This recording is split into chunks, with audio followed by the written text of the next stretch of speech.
Cosmographia, the Randall Carlson podcast.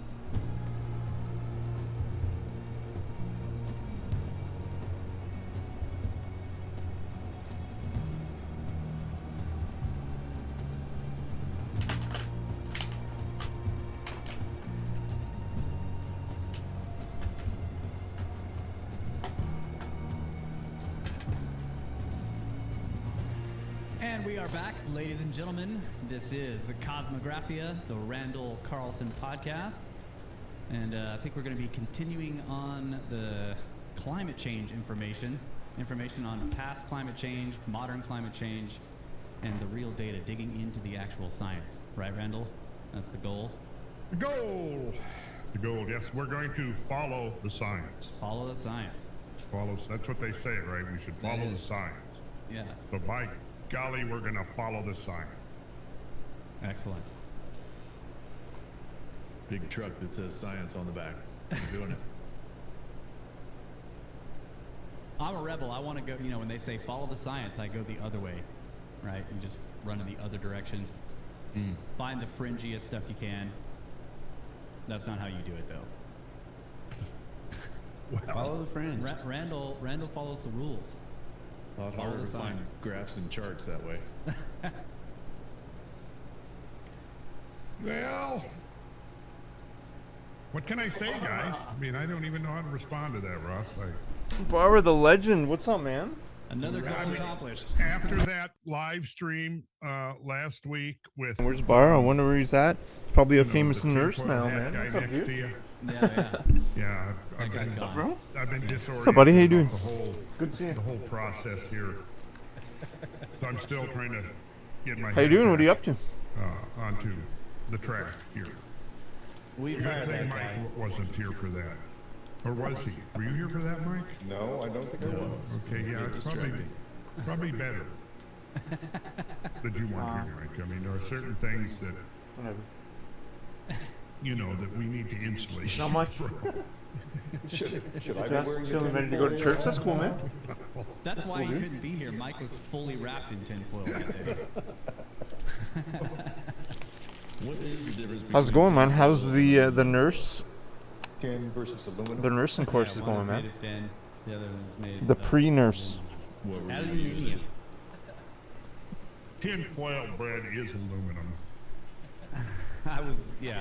The pre-nurse that undergrad. guy, he was using aluminum foil. It's all good if you change your plan. That the Thursday guy. Yeah, which is not Kyle. Just in case you guys didn't know, we don't know who that guy was. He was Oh, a it's stand-in. the Slim Jim guy, apparently. Supposed to snap into a Slim Jim. Hey, can we get paid for that? So, there is a difference between aluminum and tin. Tin is rarely found on Earth, as it is the 49th most abundant metal, whereas aluminum is the 3rd most abundant metal, and the 9th most abundant element on Earth, found almost everywhere. So they're different, although tin has been used by humans since ancient times. Yeah, isn't it in bronze? When compared to aluminum, which was discovered quite late in human history. Yeah. So tin is an extraterrestrial metal? Well, let's see. Tin does not occur by itself and is extracted from another compound. Likewise, aluminum is also not found free in nature, but is combined with other elements in a dissolved state. Both form alloys. Tin forms an alloy with copper to make bronze, pewter, and soft solder, and is used widely for coatings, such as for steel cans and sheet. Tin has been in use for making jewelry and ornaments, whereas aluminum had once been considered as a rare metal and more expensive than gold.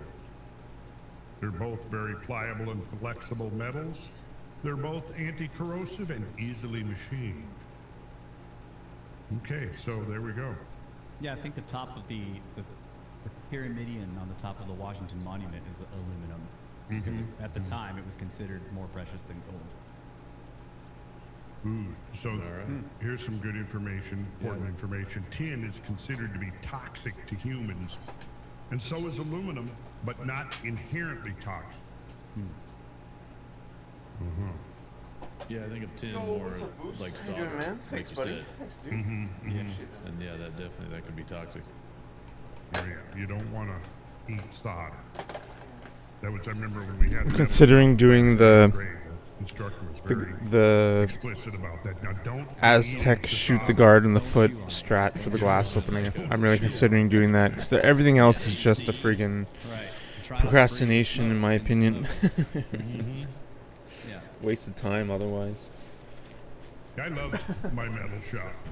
I'm gonna see how it is. I'm probably playing mainly Bunker 1 SA today, but I'll probably try the But Aztec you know a what my couple favorite times. shop though was? I think was Yes. because we Yeah, I might try the grenade made books. bounce off We the glass printed like you were things and talking we made about. books out of it.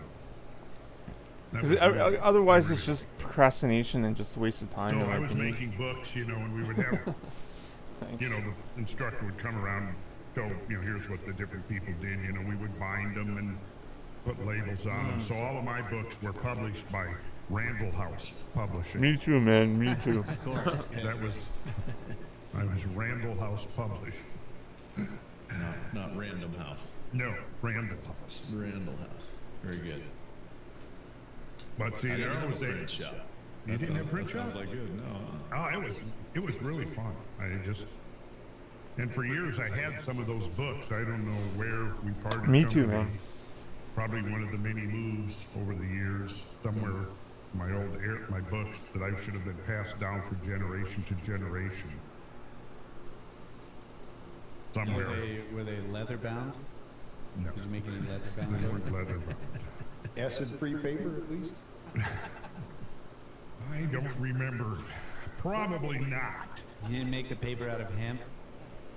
Well, that was, early. That was mythology shop where we were, stone tool making shop was 7th grade, where we learned napping and we make arrowheads and spear points and scrapers, various things. And then that was Okay, I'm not followed lying by there. hunting shop where we would go out after megafauna Okay, did you use the and flame? shoot the megafauna, hunt the megafauna with our bows and arrows and our spears. Okay. That was And use the 7th grade scrapers. shop.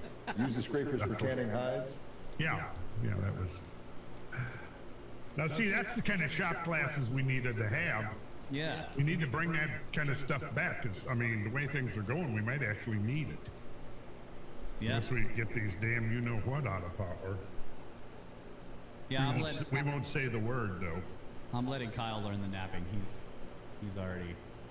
Yeah, I've already mastered napping. I had a great nap a couple hours ago when I got home, and I tell you what, if I don't have my nap, Oh, there we go. Napping. Knew I that can do was that in coming. my sleep. Well, I do, I actually consider having a nap, that's almost like a religious ceremony. Religious observance. It's part of my religion, my own personal religion. I don't belong to organized religion. I created my own personal religion, and I'm the only one in it. I'm the only Randallist that's in the religion of Randallism. Hey, now there's an idea. Now it's There- begun. Yeah. There's an idea. Start a religion, Randall? Well, from time to time, these comments come in about, Michael. Yeah. Hey, there are some tax benefits to having a church. Tax benefits to having a cult? Really? Yeah. Or you get a right if you have a. How does that work? All right, should probably be serious, right? No. No. You said you were Okay. still affected by the reflections still bouncing around your studio from the aluminum hat. Yeah, well, I'm starting to think now. I first noticed the effects back in 8th grade when I was chewing on On solder. chewing on solder, chewing on a solder stick. Yeah. Picking your teeth. Not good. All right, so last episode, number 90, you just started going into urban heat island, so I don't know if Yeah. you're going to start there, but that's where we ended the last one. Well, yeah, we should talk about urban heat islands. There's a lot to unpack there and the role they might play. And I'm not satisfied that I know everything I want to know about urban heat islands, other than the fact that their influence is significant. So let's, just for round numbers, say that the climate has warmed by a degree in the last century. And has the climate, here's the question, has the climate, the entire climate, uniformly warmed? Or is there variability within that? And the answer, I think, is clear. There's variability. But variability induced by what? Well, topography is a huge factor. Topography affects prevailing wind patterns, the movement of the atmosphere, completely, the movement of the jet stream. And there's a myriad of factors that will influence the position of the jet stream. Ocean currents are constantly shifting. La Nina and El Nino are now well recognized as being natural shifts, major shifts in ocean current. Those major shifts in ocean current can divulge years of accumulated heat. And then that, in turn, can have consequences on atmospheric circulation. Type of vegetation that's in a place affects the amount of groundwater that's being evaporated. The list goes on, and we haven't even talked about the possibility of cosmic things like meteoritic dust, or terrestrial things like volcanic emissions, changes in the geomagnetic field, changes in the sun's radiational output, which has generally been downplayed in all of the IPCC models. But, we've learned a whole lot about the sun since the IPCC was launched back in the early 90s. And I don't think that new insight and knowledge into the role of the sun has been adequately incorporated into the models. And that, I think there's a reason for that. But I think what we were going to talk about was specifically, we're trying to explain to people what the urban heat island actually is. Let's see if I can pull up a few diagrams here. We'll take a look.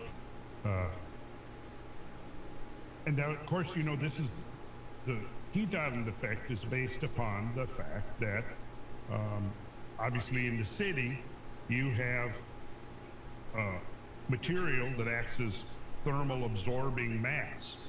So when the sun shines on the city, it's shining on concrete, a lot of concrete, pavement, asphalt,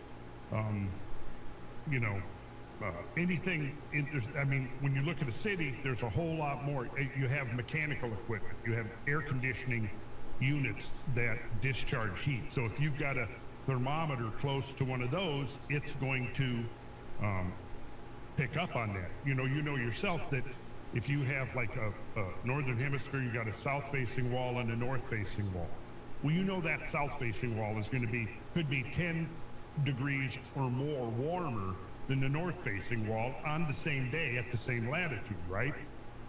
The northern wall may not get any sun all day, and you go stand over there and you feel that wall, it's going to be substantially cooler than the south-facing wall. So now if you were trying to get an idea of, say, the average temperature of a place, let's say you buy some land and you've got a little bit of acreage, you want to know the average temperature.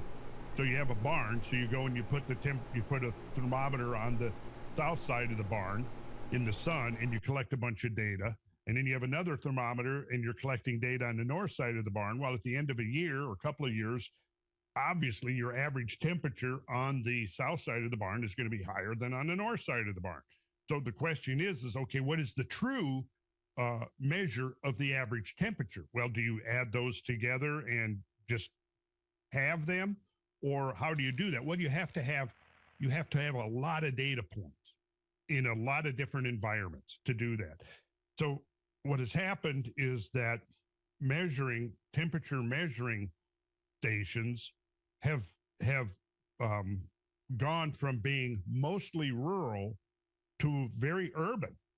And this has happened over a period of decades, over the last 50, 60 years. so if you have an airport that was rural 50 years ago, and now it's in the middle of the suburbs, you're going to have a warmer temperature, clearly. Isn't this why satellite temperature data is generally more reliable? Yes. Okay? That's right. Yes. So I'll go back to, this is basically your textbook right here. This is Frederick Lütgens and Edward J. Tarbuck, who wrote a series of classical textbooks back in the 70s and 80s, probably even to the 90s, that were used in geology, meteorology, climatology classes, etc., environmentalist classes. So this is from 1986. This was the take. So we this urban heat island has been a factor really since the 19th century. I think the first guy that wrote about it was writing about it maybe in the 1880s, 1870s even, and it was about the difference between temperatures in London and then in rural England outside of London. So the awareness of the urban heat island effect goes back at least a century, probably a century and a half even. Okay, so that's what they'll say here. This is one of the textbooks they wrote. It's called The Atmosphere, an introduction to meteorology. The most apparent human impact on climate is the modification of the atmospheric environment by the building of cities. You see what I said here? The most apparent human impact on climate is the modification of the atmospheric environment by the building of cities. The construction of every factory, road, office building, and house destroys existing microclimates and creates new ones of great complexity. As far back as the early 19th century, here we go, Luke Howard, the Englishman who is most remembered for his cloud classification scheme, here we go, recognized that the weather in London was different from that of the surrounding rural countryside. Indeed, with the coming of the Industrial Revolution in the 1800s, the trend toward urbanization accelerated, leading to significant changes in the climate in and near most cities. Certainly the most studied and well-documented urban climatic effect is the urban heat island, usually abbreviated UHI, your urban heat island. The term simply refers to the fact that temperatures within cities are generally higher than in rural areas. One easy way to view the phenomenon is by examining satellite images. So I'm going to show you a satellite image here. This is the 17 urban heat islands that show up in New Hampshire, Massachusetts, and Rhode Island. And these were from satellite images that were thermal imaging photographs. So what it shows here is that small as well as large cities produce the effect. So then let me open this and do a screen share. Are you seeing figure 13-1? Yes. National Oceanic and Atmospheric Administration satellite photograph of Cape Cod, Massachusetts, taken on May 23rd, 1978, showing 17 distinct urban heat islands associated with cities ranging in population from 32,000 to 625,000, which is Boston, okay? At the time of satellite flyover, the Northeast USA was experiencing clear skies with low surface winds and moderate relative humidity, ideal conditions for revealing the heat island effect. See, wind, if it's windy, that will obscure it, because obviously if you've got heat emanating from some mass, whatever it might be, and the wind is blowing, it's going to blow that heat away as it's being emitted. Right. Whereas if it's still, then, the air is not moving the heat. So you can get a better idea of how it might be stronger in some places and weaker in others. And let's see, I believe the next one here. Yes, here we go, Metropolitan St. Louis. So you got that, right? All of those white areas, that's enhanced heat. Yes. And all of these are correlated directly with urban density. So you can look right here, just from this, the thermal imaging. The white areas are developed areas with buildings and things. The dark areas are rural areas. And here's St. Louis. This is a computer-enhanced thermal infrared satellite image of the St. Louis urban heat island on July 28, 1977. Temperature variations are depicted in shades of gray ranging from black, which is the warmest, which would be, right in here, I guess. Or look down here. There's a reservoir. Why would that be? The water is warmer. It must be. Yeah, the water is acting as is acting as thermal mass. Yeah. Temperature variation. The highest temperatures occur along the west bank of the Mississippi River. Well, yeah, so that's this right here. Yeah, right? that's downtown where all the tall buildings are, and all the concrete. Yep. Where the highest building density and industrialization are found. So the heat island is also revealed when we examine statistical data. Table 13.2 shows the heat island by using mean temperatures, and table 13-3 by using a less common statistic, the number of days on which the temperature either equals or exceeds 32 degrees centigrade, or is lower than or equal to 0 degrees centigrade. Although used less frequently, the data in table 13-3 are nonetheless revealing.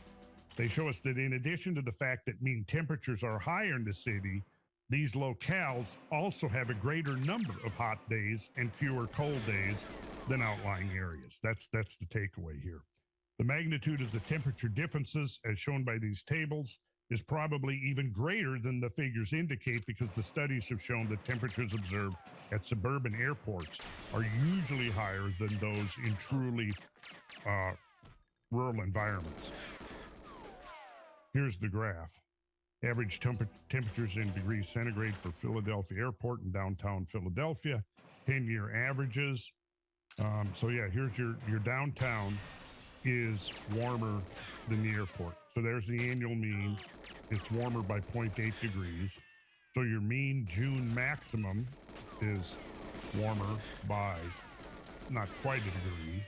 Mean December maximum, 0.3. But this is the airport. See, and that was the point that they were making in the previous one, is that the airports are warmer. See, suburban airports are usually higher than those in truly rural environments.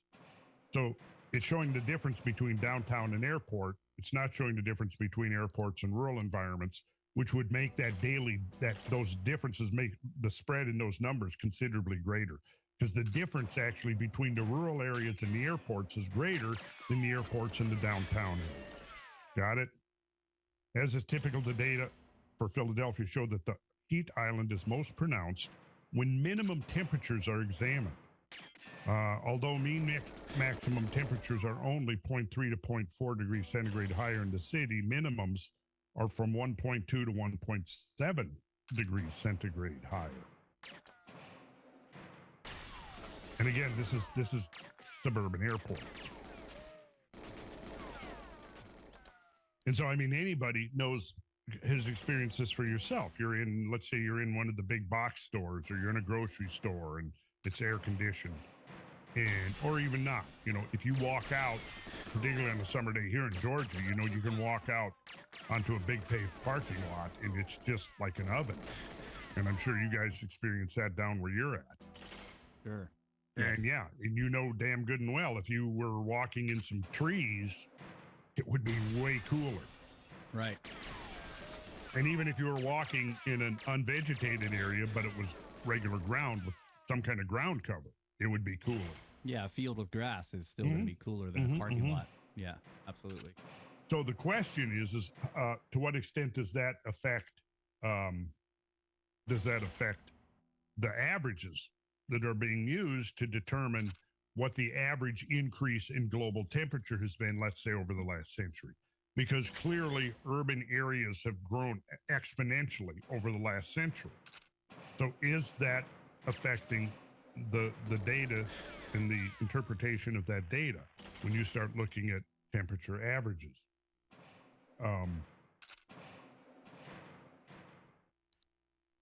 let's see. Here's the average temperatures. Let's look at this one. This is a pretty good one here. Here's your average monthly temperatures from 1981 to 2010, temperatures in degrees Celsius. And this is from the UK. And here's from Heathrow. Here's from 2 airports that, have a lot of asphalt and runways and buildings and stuff. And here's from the UK as a whole, which includes all of the rural areas. Well, here you can see the temperature differential is pretty substantial. It shows right up. You'll see that the 2 airports are very close in their average temperature for the year, but then you look at the UK as a whole and you'll see it's significantly lower. If we look at the scale over here on the left from 0 to 30 degrees centigrade, we can get an idea. So this is, if we figure that halfway between 0 and 10 is 5, then this is about maybe a 6. This is probably about an 8, right? Wouldn't you say? Yeah. And about the same here. This is probably, 8.5 or 9. And this is, this is going to probably be about almost a 12. I mean, what the point here is that the difference is, it's up to a couple degrees or more on average, right? So that's important. Okay, so here's your Washington, D.C. heat island. All right, so here's your Potomac River. Average minimum temperatures in degrees centigrade during the winter season. Note that the city center had an average temperature almost 4 degrees centigrade or 7.2 degrees Fahrenheit higher than the outlying areas. Well, that makes sense for DC. Yeah, especially a lot of with hot all air there. Yeah, that's right. That's exactly right. A lot of hot air being emitted there. So had to make that joke. Well, yeah, you beat me to it. Oh, I'm sorry. No, that's okay. Yeah, I mean, you beat me about a half a second. I was my mouth was actually already starting to open. I'm quick with the jokes. Sorry. I know it. So now that's not, when you're talking about a 4 degrees difference, that's pretty substantial. That's a big difference. So, so now looking at this, you want to get the average of Washington, D.C. Where do you put your thermometers and how many? You know what I'm saying? Let's say if most of your thermometers are concentrated, let's say within this thermocline right here. Let's see. Right here, minus 1.7, as opposed to out here, it's going to bias, obviously. Sure. Okay, so there, I'm just kind of fading in with a map of the DC area, so you can actually see. It's a topographic map of DC.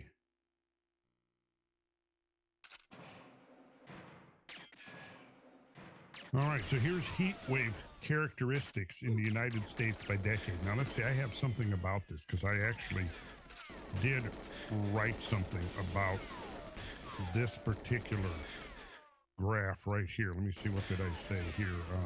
If I got it right here. Anyways, this graph, look at the 4 categories here. You've got heat wave frequency, you've got heat wave duration, you've got the heat wave season, how long does it last, and the heat wave intensity. Now, when you look at this graph, let's see, where was this graph shown? This is this is taken directly from the website of the Environmental Protection Agency. Okay. This is on a page titled Climate Change Indicators Heat Wave. Okay, that's the title. The subtitle reads, this indicator describes trends in multi-day extreme heat events across the United States. The graph goes back to 1961, right? You see here, the 1960s. So that graph started in 1961. So looking at this, we can see this is pretty much a serious crisis we're heading into, right? Because look at this. Look at this. Your average number of heat waves per year. Look how that's gone up from average number just over 2 in the 1960s to 6 in the 2020s. Yeah. The number of heat waves per year. And then let's over here, this one over here to the right, the average length of individual heat waves in days, it's gone up too. Look, from the average heat wave in the 1960s was only 3 days long, but in the 2020s, it was 4 days long. So yeah, it's gotten an extra day longer. Average length of the annual heat wave season in days. Oh man, look at this. From the 1960s, the average length of the heat wave season, what is that, about 24 days? Yeah. And then you look at this one, the 2020s, oh my God, more than 70 days. 72 days. 72 days. Average temperature above the local threshold during heat waves. So yeah, above the average. So here in the 1960s, it was only 2 degrees above average temperature during a heat wave. 2020s, so this isn't quite as scary looking, but taken all together, this is, there have been, let's see. So these 4 graphs, go back to 1961, and looking at this, we can see we are in a serious climate crisis. The heat wave frequency, let's see, which is this one right here, is almost 3 times, almost triple what it was back in the 60s. Same for the average length of the heat wave season. Clearly, things are getting much worse fast. So, yeah, I guess I'm going to have to retract everything I've been saying, all that climate change denial stuff. But you guys remember the when we dove into analyzing the graphs of the tornadoes? Yes. What did we discover? Well, there's some measuring shenanigans going on. Mm-hmm.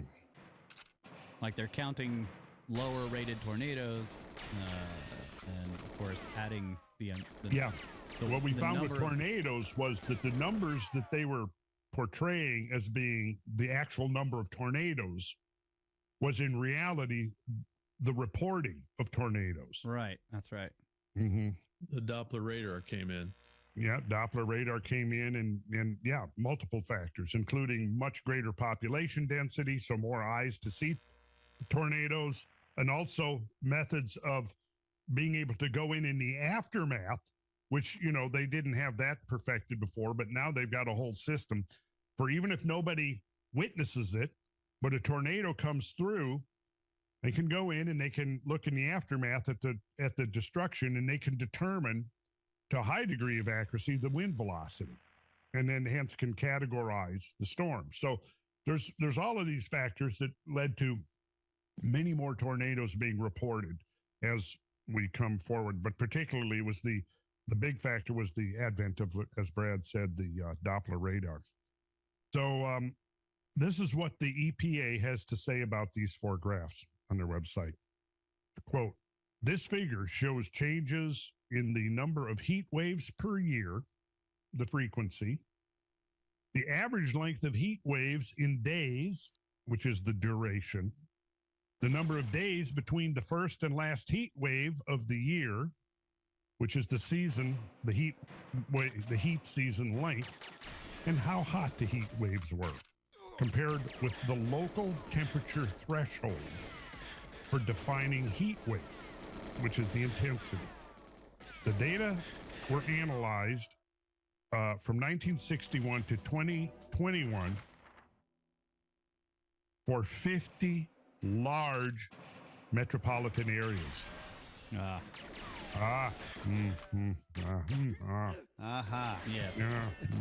Okay. So the website goes on to describe a series of key points that characterize this new normal. First, it states, heat waves are occurring more often than they used to. Here's a quote, right? Quote, starting right now. Heat waves are occurring more often than they used to in major cities across the United States. End of quote. It then goes on to state that, quote, the average heat wave in major U.S. urban areas has been about 4 days long. That is about a day longer than the average heat wave in the 1960s. The next key point pertains to the fact that, quote, the average heat wave season across the 50 cities in this indicator is about 49 days longer now than it was in the 1960s. And it was followed by this, quote, heat waves have become more intense over time. During the 1960s, the average heat wave across 50 cities was 2.0 degrees Fahrenheit above the local 85th percentile threshold.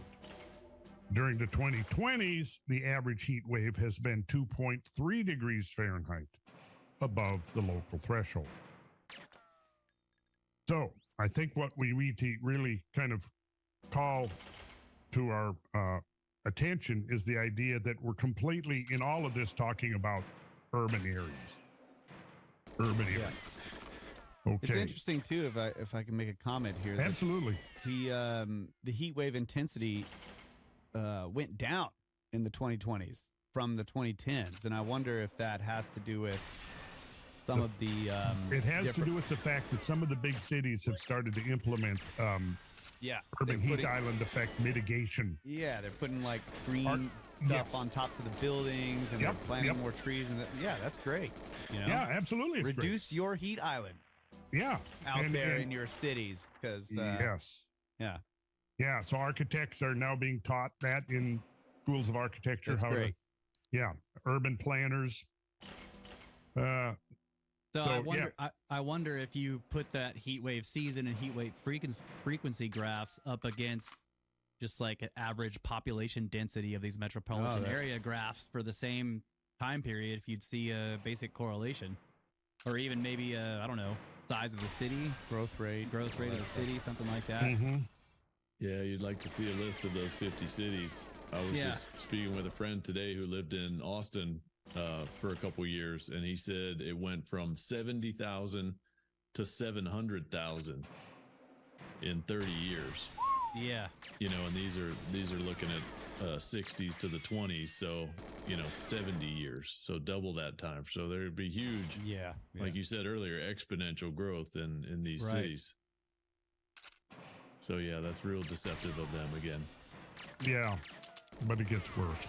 Okay, so but that's where most of the people are that you're trying to scare. So that's right. It's true. That's right. So this is a quote from an architectural design manual published in 2009 by two professors of architecture and planning in India who are dealing with urban heat island issues over there. The term heat island, and this is the quote, the term heat island refers to urban air and surface temperatures that are higher than nearby rural areas. Many U.S. cities and suburbs have air temperatures up to 10 degrees Fahrenheit or 5.6 degrees centigrade warmer than the surrounding natural land cover. And this is from a paper titled Urban Heat Island Cause for Microclimate Variations that appeared in Architecture, Time, Space, and People. That's interesting because, like, in the 20 years that we've been here, at least, I guess, more now, but it's always been a thing where it's like, we're going to drive to San Antonio. It's 10 degrees warmer over there than it is here. So I just checked. San Antonio was sorry to interrupt, Randall. No, that's great. 1960, the population of our large city here, San Antonio, the population was 580 or 590,000. In 2021, it was 1.45 million. Yeah, geez. So, that's a very large increase, and might be 12 degrees warmer there now. Yeah, it's way hotter in San Antonio than it is out here. It's obvious when you leave the heat island effect when you're driving out of the city. Yeah, wow. So let that sink in. Urban areas can be up to 10 degrees Fahrenheit warmer than surrounding countryside. Yeah. So I asked the question, how might this affect the statistical averages that are showing up as temperature increases in the 4 graphs that we just looked at? So in answering this question, the first thing to realize is the temperature monitoring instruments tend to be located in cities or suburbs. The second thing to realize is that the land areas in which these instruments are located have become progressively more urbanized over the decades since they were first installed. Okay, while the warming is significant and most major cities are, in fact, developing urban heat island mitigation strategies, it has nothing to do with an increase in atmospheric carbon dioxide. So the key question is does the UHI affect by the statistical analysis of temperature data? And I think the answer is that it does. So here's this is quoting a professor of atmospheric science and director of the Earth System Science Center at the University of Alabama, who along with co-author the late James D. Goodridge, who was the former California state climatologist. They addressed the urban heat island problem in 1995 in a paper that was titled Precision Global Temperatures from Satellites and Urban Warming Effects of Non-Satellite Data, which appeared in the professional journal Atmospheric Environment. They point out, quote, temperatures measured by surface thermometers have considerable error for long-term studies because of various factors. Widely varying results are shown for California stations where the few sites chosen for global temperature trend estimation are shown not to be representative of the average trend measured by over 100 stations in the state. Such a result calls into question the ability of scattered selected surface networks to provide a true picture of long-term trends. So there becomes the issue, because if there's a bias, how much is that bias? So is he suggesting that, if you look at all of the measuring stations and you kind of get, and then that'll give you a sort of an idea of what the real data is. And then you could, if you needed to just pick a few to represent that, you could pick ones that were closer to the actual trend, but that they're not doing that. That's what he's saying. He's saying yes. Yeah. That there's widely varying results between the average of the temperature stations all over the state and the ones that have been selectively chosen. Selectively chosen, yeah. Yeah, widely varying results are shown for California stations, where the few sites chosen for global temperature trend estimation are shown not to be representative of the average trend measured by over 100 stations that would be throughout the state. Yeah. Yeah. So I'll stop share there for a moment. And I'm going to find another graph here. And this graph, actually, now remember what we just looked at went back to, what was the year, Kyle? 1961. Kyle, you got an extra half attaboy. You done it, dude. I completed an attaboy. Before we started recording the podcast tonight, we had some serious issues we had to address. Kyle was threatening to go on strike because he had for 6 years, he'd been struggling to get a full attaboy. And so we did. Kyle, did you get a haircut? No. Okay. I was wiping my eyes. He's weeping for joy. Yeah. Here. It just looked like I didn't see any hair there. It's all pulled back. Yeah. Oh, okay. You got it. Yeah, you got it braided. I just came in from work. Oh, okay. Got to keep it out of the way. I made it. I understand that, man.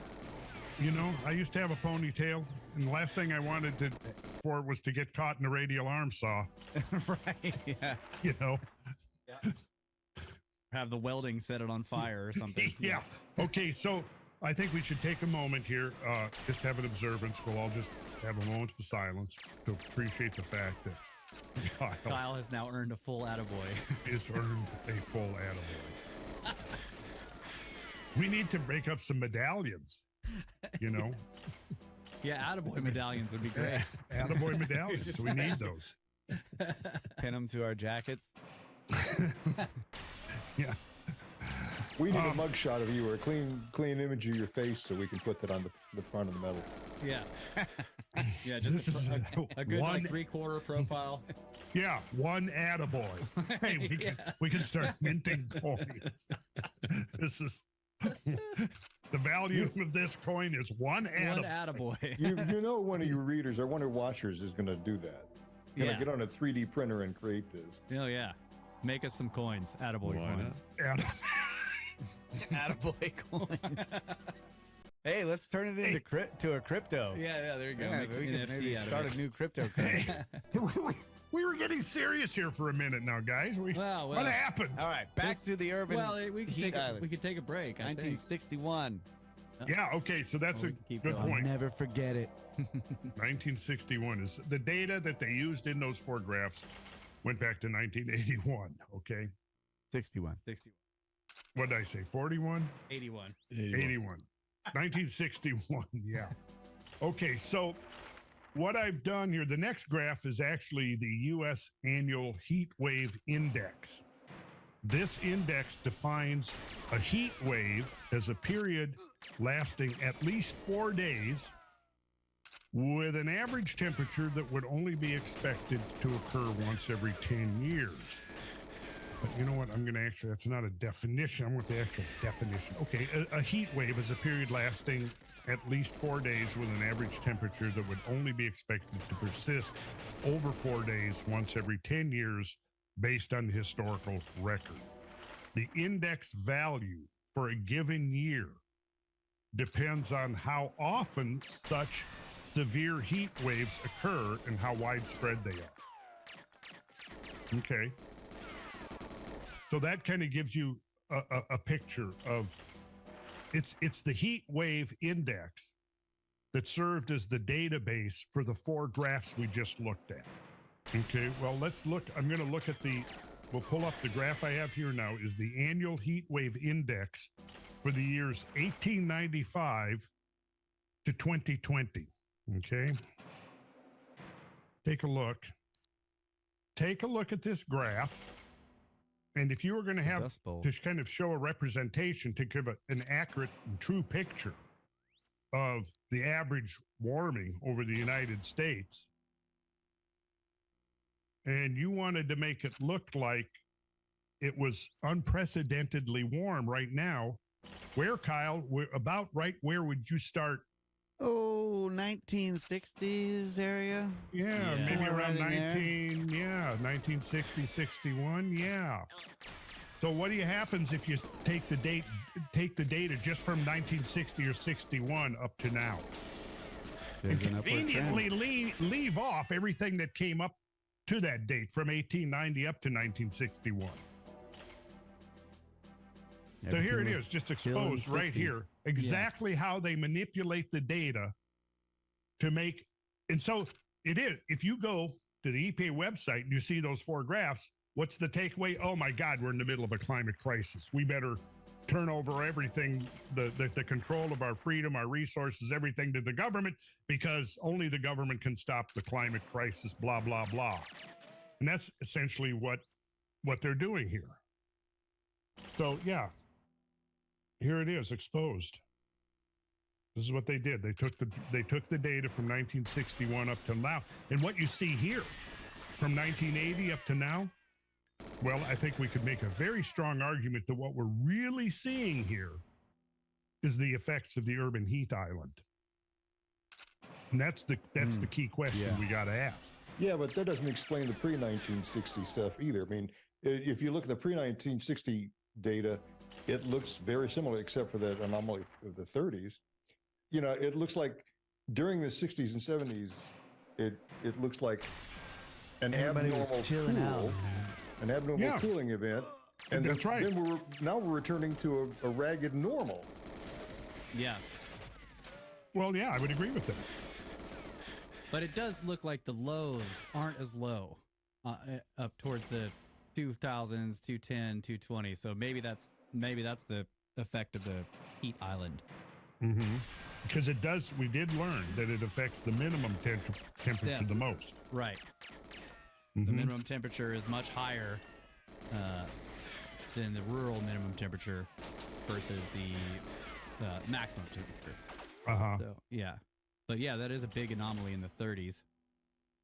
It's a huge anomaly. And then another anomaly. Yeah, the anomaly in the 60s and 70s is also it's a cold one. Yeah. Yeah. And it's what? I mean, you can look at the other graphs and you'll see that we've looked at this graph where you see that in the 1960s and 1970s, it was actually cooling. And Right. remember the fears about a new ice age? Yeah, global cooling at the Oh, time. yeah, I because- remember in the late 70s, I remember clipping articles about the coming ice age. Well, yeah. Yeah. Yeah. Because, well, look, okay, you're in the 70s and here's your perspective. You're looking backwards and here's your perspective. You've come out of this over here. And so now you've got this anomalous cooling.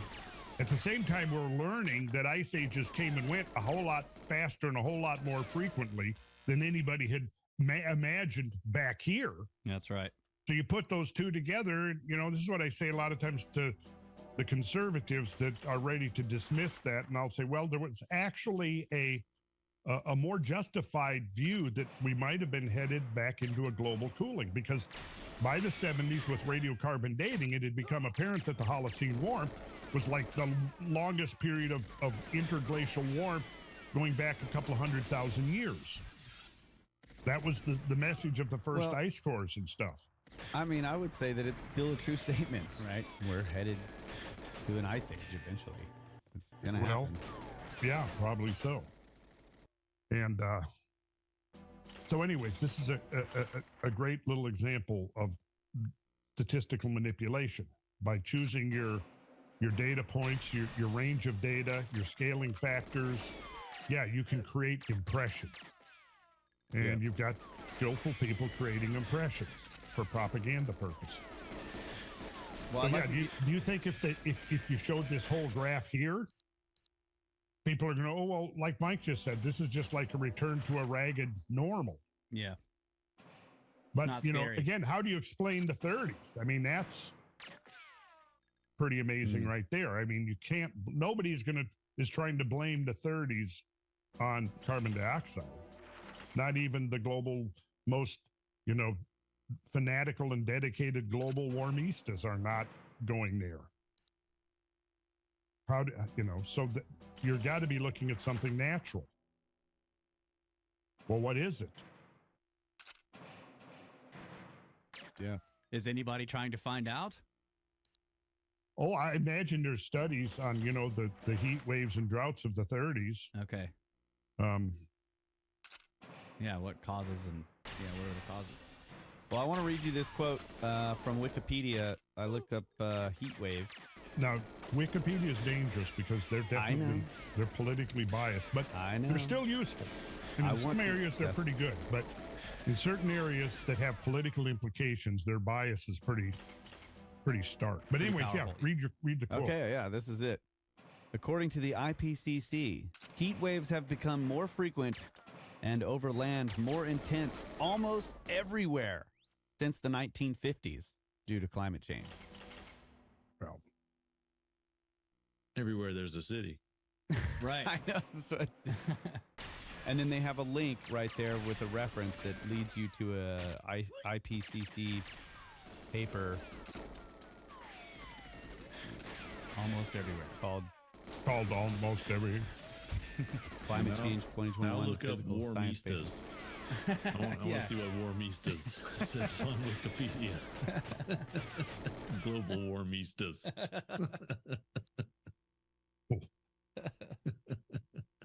Yeah, that was a great I one. apologize for that personal attack on true believers everywhere. But that's how they synthesize the data, right? It's like the heat waves have become more frequent and more intense almost everywhere. Almost everywhere. What does that even mean? And see, what we just saw is basically the data. And so the EPA puts this up in such a way that the average person who doesn't dig into it is going to go away with an impression. And I guarantee you, for every one person that actually digs into it, there's probably 100 people that will see it. And so the noise of all of this misinformation completely drowns out the one or two people that are saying, well, wait a second, time out. Let's take a deeper look at this.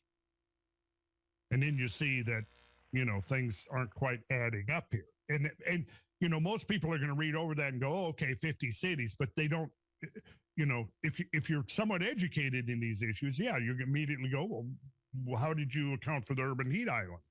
Most people who might read that, are not going to see 50 cities and even single that out as an issue. Yeah. They're just going to go right past it, and it won't even register as being significant. And that's what they're relying on.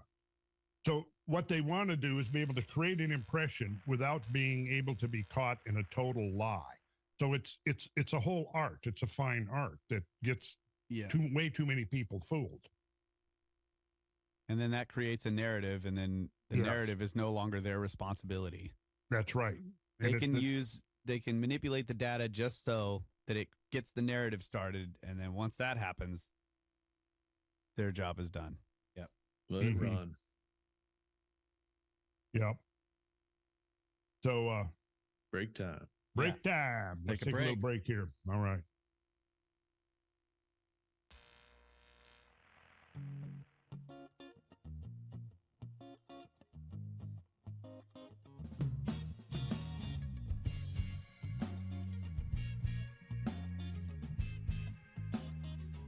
All right. Yes, sir. Welcome back, everybody. Cosmographia podcast. And we're just going to get right into it after a brief word for the sponsor, CBD from the Gods. Randall, what do you got? Well, I got my brand new jar of aloe salve, and I'll be bringing that, I think when this goes out, Bradley and I will already have made our drive over to Austin. Is that right, Brad? That's right. Okay, so this is now in our future, but is in your past.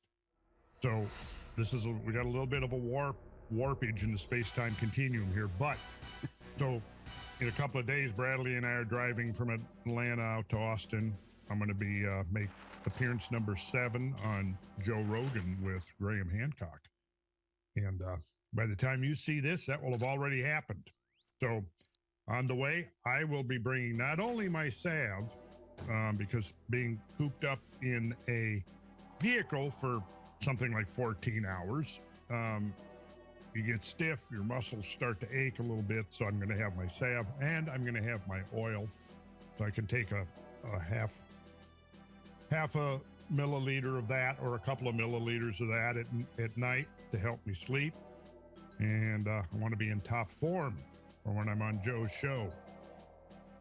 And I think this is going to help. So CBD from the Gods. Check out their website. They've got a new sort of an upgraded formula or something that they're using. I have to dig down and find out what they're doing, but they have an improved product according to Mike Robertson, who's a partner in the company. And he's going to tell me about that, what they're doing. So I'm anxious to find out because, they have a philosophy of constantly improving their product, which I like because, this whole CBD thing is a relatively new industry. I mean, 10 years ago, think of now compared to 10 years ago, 15, well, there was none. What, 15 or 20 years ago, was there? No. You couldn't even get the starting product. to learn about cannabinoids. Yeah, just starting to learn about it. And we're still learning. And anyhow, I think these folks are in the forefront of producing a really high-grade product. So glad I think they've got some specials coming up starting Black Friday there, day after Thanksgiving. Pretty sure going to go through either Christmas or the end of the year. So Yeah, that's right. Check into cbdfromtheguys.com. It was too good. But this will be out when we get back, right? So then you can say what you're doing with Graham there, what you're going to talk about. So his series is going to be up on Netflix. Yeah. So there's an 8-part series coming up. It's going to see airtime on November 11th. I'm not sure if it's going to be shown, if they're going to dump all 8 episodes at once for binge watching. Is that the plan, or are they going to? That's what I was told. All 8 episodes would be available on 11/11. Okay. And I Catastrophe binge. It's called Ancient Apocalypse. Ancient Apocalypse. Yeah, and I'm prominently featured in episode 8. In other words, as it's building towards the climax, finally at the climax of the whole series, I show up. In the Scablands, that's right. And we had some ominous weather there at Wallula Gap. Woo. And took Graham a while to record the final scene. The culmination of the whole series happened right there at Wallula Gap with the dark clouds after it just did this crazy rain and wind. Once they get all the cameras set up, and then this rain set in, and it was super windy that day. Yeah, so it was pretty ominous ending there. And maybe I'll be in the back up against the rock there at the Twin Sisters. I don't know if I'm in there or not. That's another event coming up. The Cosmic Summit 2023 here in Asheville is going to be mid-June. So yeah, those tickets are going to be available when this comes out also. So yeah, I was sharing some photos from our last trip to the Scablands with Mike, who's making a video for that, the website that should be active now, Cosmic Summit 2023. Yeah, and that's going to be with George Howard's organizing it. George Howard, one of the co-founders of the Comet Research Group or team, and some interesting people going to be showing up. Yeah, there is a first level website announcement about it. If you just put in Cosmic Summit, you'll be able to see who's going to be participating, and it's a pretty good lineup. Yeah, Graham Hancock's coming over, right? Yeah. He's committed, and Johanna James and Jimmy from Bright Insight's going to be out there. George went to Egypt with both of them and made friends, and he wants to start getting them out in front of the public, not just on YouTube. So they're going to participate. And Martin Sweatman. Martin Sweatman, and some of the Younger Dryas Impact Hypothesis scientists and other related folks. Ken Tankersley is over at University of Cincinnati. And Ben Van Kerkwick will be there. Yep. Right. Ben from Uncharted X. Yeah. Yes, it's going to be a great lineup. There's someone else. It's not Chris Moore that we traveled with to look at the Carolina Bays, that he's prominent with the Comet Research Group now, and it's not Roger Moore. There's somebody more. Well, we'll figure that out. But there's at least one more person. He's an archaeologist. Also, that George was real happy that we were able to bring him into the program. So yeah, that's going to be a great show for 2.5 days in the middle of June. Yeah, and he's got a really nice space that he is reserved for this gathering. Yes, just outside downtown Asheville, right off the French Broad River. Yeah, I was actually right there a couple hours ago. And I was thinking perhaps maybe we didn't tack on a bonus day at the end, some kind of thing that would be essentially separate from the conference itself, but would be something that would complement it if people wanted to do that in addition to, and we take a little field trip out, because there's some stuff around Asheville that pretty impressive. Landscapes of catastrophe, like boulder streams, potholes, things like that are pretty impressive in their own right, and that's the thing we've talked about before, is there's a lot of these features we see out in the Scablands, not on the same scale, but still a scale that's extremely impressive, but you don't really see it because it's buried under the foliage. Right. Yeah, there's like 100 waterfalls nearby because the Continental Divide comes real close to Asheville. So there's lots of beautiful waterfalls nearby. So yeah, I'm not sure what all we can see in a day. You got Mount In Mitchell, June. that's the highest point east of the Mississippi, is just north of Asheville.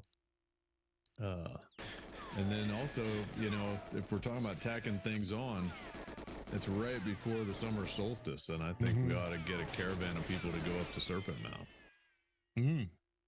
Throw that out there. You Yeah. just need to rent a train, I guess. I mean, how many people are we talking about? Thinking big. It's Dr. Andrew Moore. Andrew Moore, yeah. Thank you. That's what it is. My apologies, Dr. Andrew. Mark But Young. now I will mention though that we're going to complete the Cumberland Plateau trifecta in March, towards the end of March. We've got that tour planned, and that's going to be pretty impressive. We're going to be going into landscapes that have the greatest concentration of rock arches and natural bridges, second only to Arches National Park. We're going to be going into exploring an astrobleem with a town in the middle of it at Middlesboro, and some pretty impressive erosion and boulder streams and waterfalls and things like that. And the place where we're going to be staying is awesome. So anybody listening to this, look up Cliff View Resort, Kentucky. And we've got that whole place reserved for this particular tour group in March. So check that out. Right. So that'll be on the RandallCarlson.com tours and events page. But again, all those links are in the description. But yeah, it's up in the Red River Gorge area of Kentucky. Again, the Upper Cumberland Plateau. That's east of Lexington. So we'll be spending a couple days in that area, and then also the Cumberland Gap there runs right into the astrobleem Randall's talking about at Middlesboro, and then also Cumberland Falls. So yeah, we got some awesome stops set up for that one in late March. It's like the last 5 days of March. In fact, the tour starts on my birthday. Ooh. So first day of the tour. I turned 36. So. On the Ides of March. Times 2. Oh, you're like 1 degree of the great year or something at that point. Well, the actual. You already passed that. I passed that. Oh, that's right. I remember that came up. Yep. Yeah, that came up like. That was on the previous Cumberland tour. I guess it was, wasn't it? Yeah. Yeah. 25,920 days old. That's how many days so now I'm over that. My God. So